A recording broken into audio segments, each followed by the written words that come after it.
Bows, TKOs, yeah. Bows, TKOs, we got Bows, TKOs, yeah. Bows, TKOs, we got Bows, TKOs, yeah. Bows, TKOs. Bows and TKOs. We are live, episode 126, coming at you from the Valley. I'm your host, Shane Gillette, for this weekly MMA podcast, streaming anywhere you get your podcast with the videos on YouTube. And we got a good show this week. But before I jump in, still rocking my Grizz gear. Came back from Montana rival football game, Brawl the Wild. What a scene it was. Sold out stadium capacity record, almost 28,000 people, 50 degrees, sun shining. Got to see some good friends. It was a good time. The Grizz did take a loss. I hate to see it.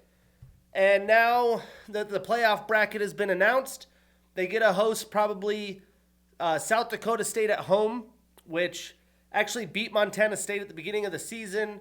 Their star quarterback had been out, so they fell a couple losses, fell in the bracket. Very tough draw.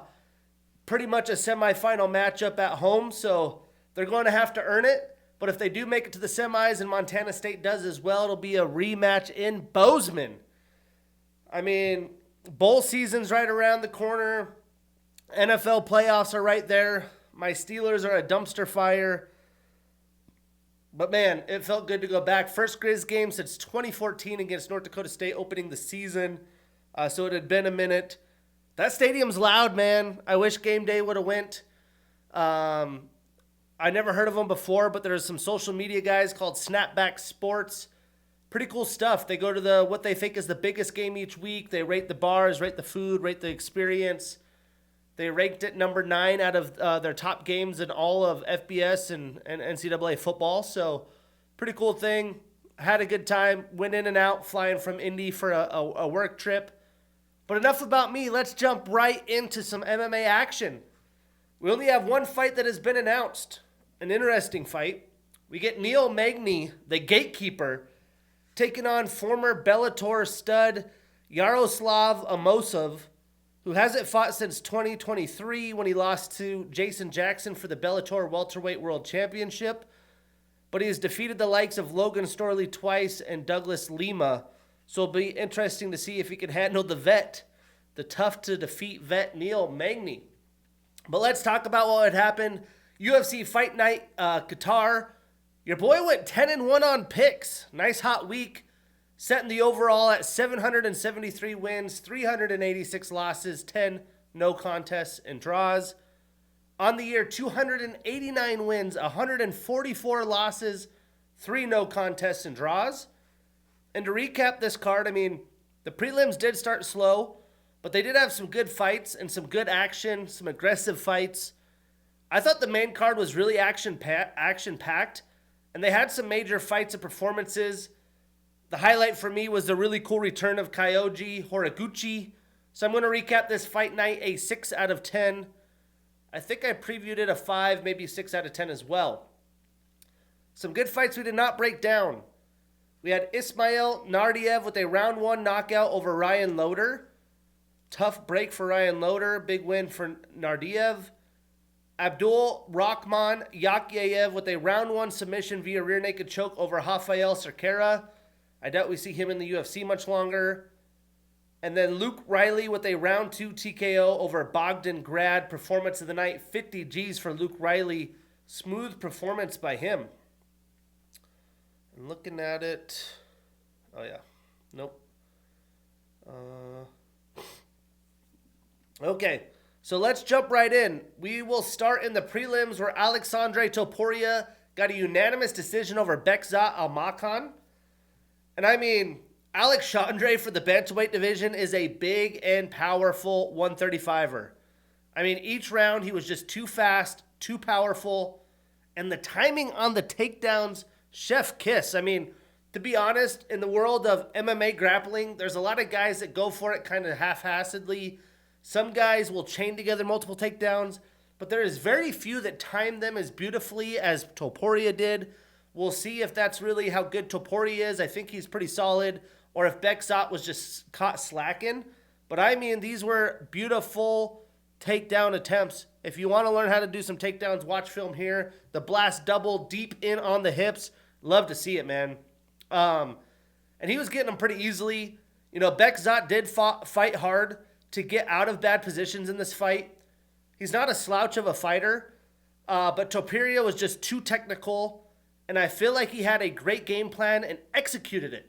For me, when you become a fighter, some guys just black out in there. You know, I wrestled in high school. I do some jiu-jitsu. I understand the blackout thing. I just don't understand at this level when people don't come in with a game plan, they just kind of seem to let the fight shake out. Like, study some film, see what your opponent's weaknesses are, take advantage of that. Topuria is just hitting the nail on the head with these things. I do think the coaching experience with his brother, one of the best champs in UFC history, Ilia Topuria, is paying dividends, but watch out for his brother. Statistically, Bekzat landed 42 total strikes, 39 of them significant. He was 0 for 1 in takedown attempts. And Alexandre landed 55 total strikes, 47 of them significant. He had 2 takedowns and 7 attempts. So again, credit Bekzat, and 2 minutes and 20 seconds of control time. So Alexandre extends his winning streak to 5. That dates back to 2021. He is 2-0 in the UFC. And Bekzat starts a new losing streak. He is 1-2 in the UFC.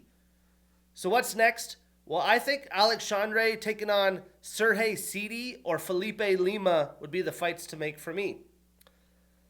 Moving on, we had Asu Almabayev with a round 3 submission via guillotine over Alex Perez. And I mean, as you would expect, this was a pretty hard-fought, high-paced, high-intensity fight. Life in the flyweight division. But Alex was very aggressive, as expected. And I'd say a bit too much, because Asu was able to counter him with some big shots. He had a beautiful knee up the middle. It also cost him in the 3rd round, because Asu was easily able to take Alex's back and sink in the guillotine. You know, Alex's game plan was to pressure Asu, test him on the feet, and get his own offensive wrestling going. And although he did have some success, he overswung in a lot of those instances and was kind of storming in. And at this level, it's eventually going to cost you. You can't just bully guys in there that are at this level. Very tough loss for Alex in the middle of his prime, although not super pretty, but a big win for Asu Almabayev. Statistically, Alex landed 84 total strikes, only 40 of them significant. He had 3 takedowns in 5 attempts and 2 minutes and 18 seconds of control time. And Asu landed 68 total strikes, 36 of them significant. He was 2 for 5 in takedowns, a submission attempt, and 1 minute and 12 seconds of control time. So credit to Alex, though. He did win the takedown battle. That is a little bit of a surprise to me. So Asu extends his winning streak to 2. They are very impressive wins. He is 6-1 in the UFC since 2023, and he moves up 1 spot in the rankings to number 7. And Alex extends that losing streak to 2. He is 1-3 since 2023. He drops 4 spots to number 11. So what's next? I think you put grappler on grappler. Let's go Asu and Amir Albazi. I think that's an easy fight to make. And for Alex, how about Tagir Ulanbekov? The question is Tagir going to stay at flyweight? Supposedly he had a very brutal weight cut and is contemplating moving up.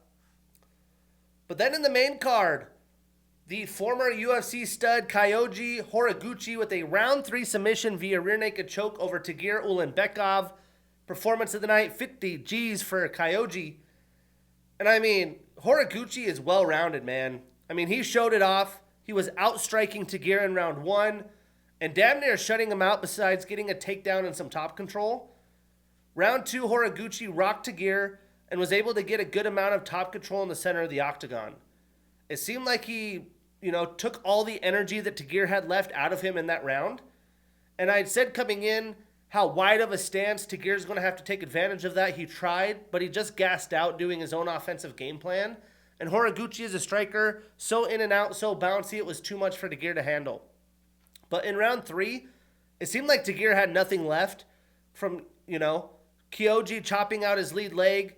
Kyoji just went right after him in the start of the 3rd. And after about a couple minutes, he finished Tagir with a head kick and took his back after having him rocked. he was easily able to grab the neck for an easy submission, and he actually had him slept in the octagon. Now, I know Tagir had the bad weight cut, but he's going to be a sack of potatoes. Move up at this point. If you're not going to be able to make weight or struggle in your performance because of cutting the weight, just move up. I mean, regardless, the story here is Horiguchi, dominant fight by him. He should get a chance at the top of the division. I know Alexandre Pantoja wants to fight him, to be determined. But Kyoji is fighting at a very high level, and he doesn't have time to sit and wait because of his age. The stats, Tagir landed only 10 total strikes, 6 of them significant. He was 1 for 2 in takedown attempts with a submission attempt and a minute and 25 seconds of control time. Kyoji landed 120 total, 49 significant, so obviously outclassed him on the feet. Had the submission attempt, 2 knockdowns, was 0 for 1 in takedowns, and had 5 minutes and 34 seconds of control time. So, Kyoji extends his winning streak to 6. He did have a no contest in there, but he has won his last 5 out of 6 in the UFC. That dates all the way back to 2015. He enters the rankings at number 8. And Tagir ends his 4-fight winning streak. He starts a new losing streak and drops 1 spot to number 12. So what's next? I would love to see Kyoji and Steve Erceg, striker on striker. Steve was thrown in the wolves. He's still getting fed to the wolves, but the top of the flyweight division is no joke right now. And I'll just assumptively put Tagir back in the flyweight, like I said, against Alex Perez. Moving on. What a weird situation we had as Shamil Gaziev had his opponent drop out, I think, 48 hours notice. And a guy who's probably been the most active in the heavyweight division, Waldo Cortez Acosta, takes the fight, has a huge opportunity to just really put himself in a position where he's damn near in title contention just because of his activity. And I had actually picked against Shamil originally with Sergey Sergey Spivak. And I actually picked Waldo on the short notice as well. I talked about Shamil being too comfortable fighting with his hands down, and I think still lacks some cardio issues. Well, Shamil showed up in shape, but it wasn't enough. Waldo Cortez Acosta with a round 1 knockout over Shamil Gaziev. Performance of the night, 50 G's for Waldo. And again, what an insane year at heavyweight for him. I can't say it's all luck, but things are definitely going in Waldo's favor. I actually thought he lost the split decision against Sergey Spivak and almost was finished by Ante Dalia, but he had that crazy stoppage situation. The fight resumed. He ended up getting the knockout. And that was 21 days prior to this fight, getting this on 48 hours notice.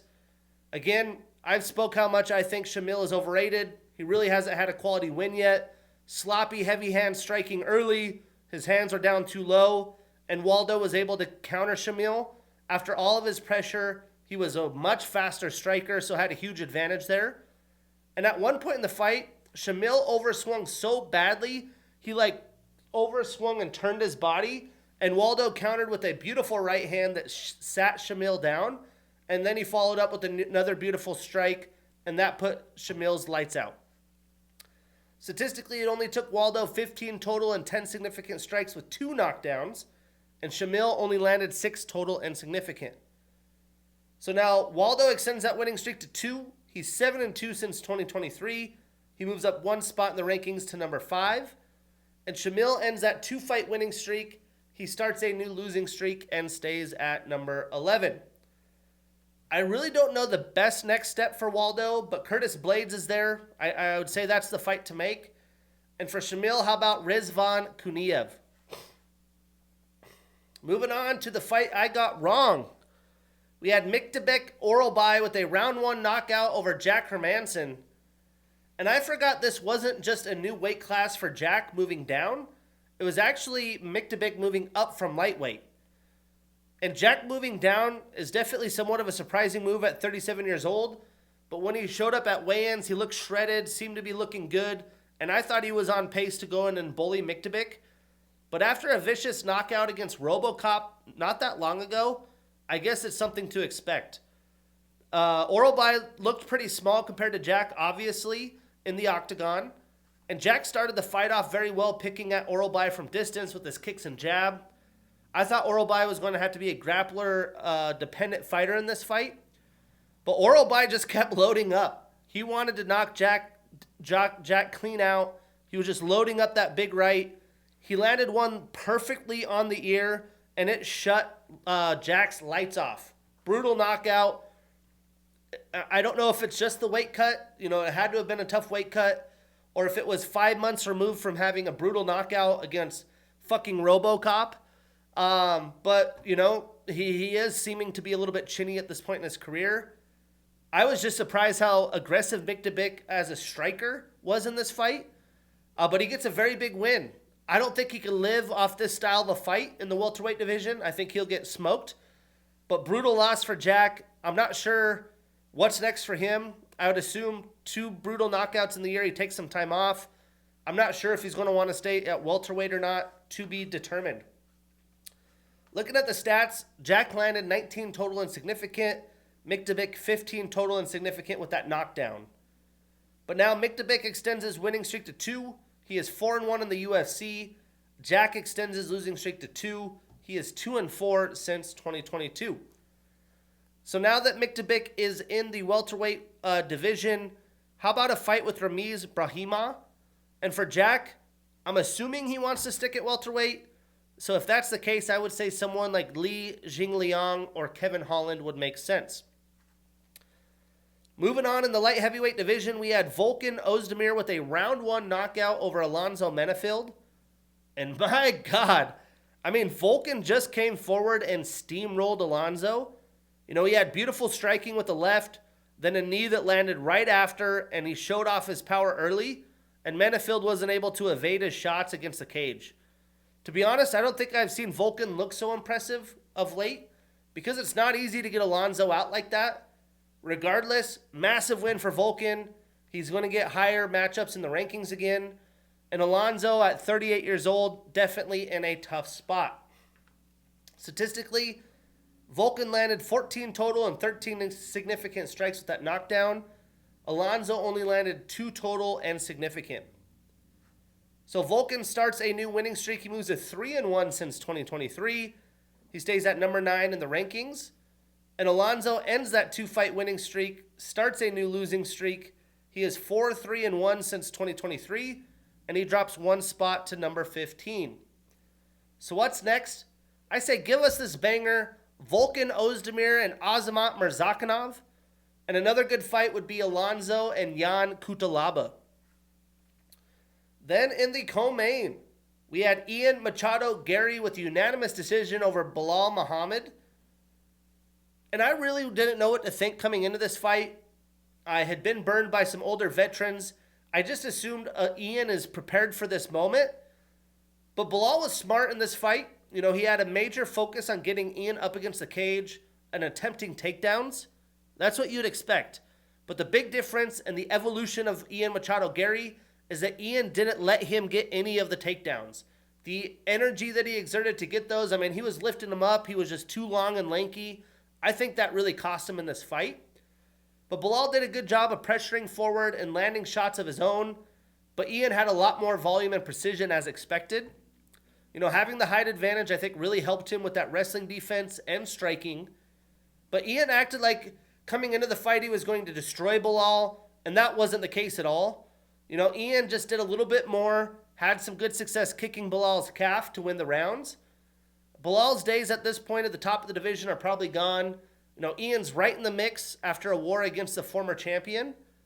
And at the beginning of round 3, Ian landed some big-time shots. And although Bilal had success of his own, that gave him the round on the scorecards to win the decision.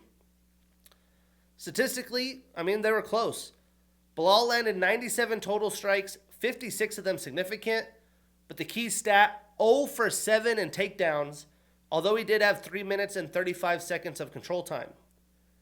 Now, Ian landed 96 total, so 1 less, but 72 of them significant, so 16 more, and he was 0 for 2 in his own takedowns. But Ian now extends that winning streak to 2. He is 7-1 since 2023. He moves up 4 spots in the rankings to number 2. And Bilal extends his losing streak to 2. He is 2-2 since 2023, and he drops 3 spots to number 5. Well, the welterweight division has had quite the logjam. I do think we're gaining clarity. I am going to book Islam's next title fight against Michael Morales. I think he's the best option here.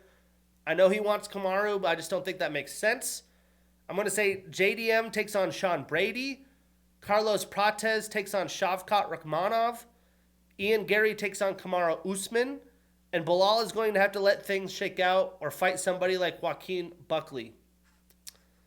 Moving on into the main event. What a performance.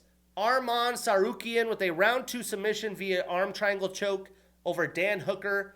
Performance of the night, 50 G's. I mean, we knew Arman was talented, but he is a machine. I honestly think he has to be next for the title shot because he's the man. I mean, not only did he outstrike Dan, he landed some big shots, including a knee up the middle, leg kicks, and he took him down fairly easily. I mean, Dan got smothered this entire fight. He had no answers whatsoever. I expected Arman to be able to grapple, but he really dominated in the striking. I did not expect this to be so lopsided. Statistically, Arman landed 69 total strikes, 42 of them significant. He was 2 for 4 in takedowns, had a submission attempt, and 6 minutes and 2 seconds of control time. I mean, this is crazy. Dan only landed 17 total, 10 of them significant, so a fraction of the volume. He did have 2 submission attempts. And there was one moment where he had, was it a guillotine? I can't remember, some sort of choke. And Arman just like swum out of it. It looked like he shredded his neck. Pretty insane flexibility because Dan would have had most people out right there. But regardless, Arman extends his winning streak to 5. Dan ends that 3-fight winning streak. He starts a new losing streak. He is 3-2 since 2022. So what's next? Well, it seems like the UFC and Ilya are doing everything they can do to avoid Arman. But with Ilya being out a while, I think the fight absolutely has to happen between him and Tsarukyan. And for Dan, how about a showdown with Rafael Fiziev? But yeah, Arman, dominant. Ian, putting himself in the title mix. Volkan, vastly improved.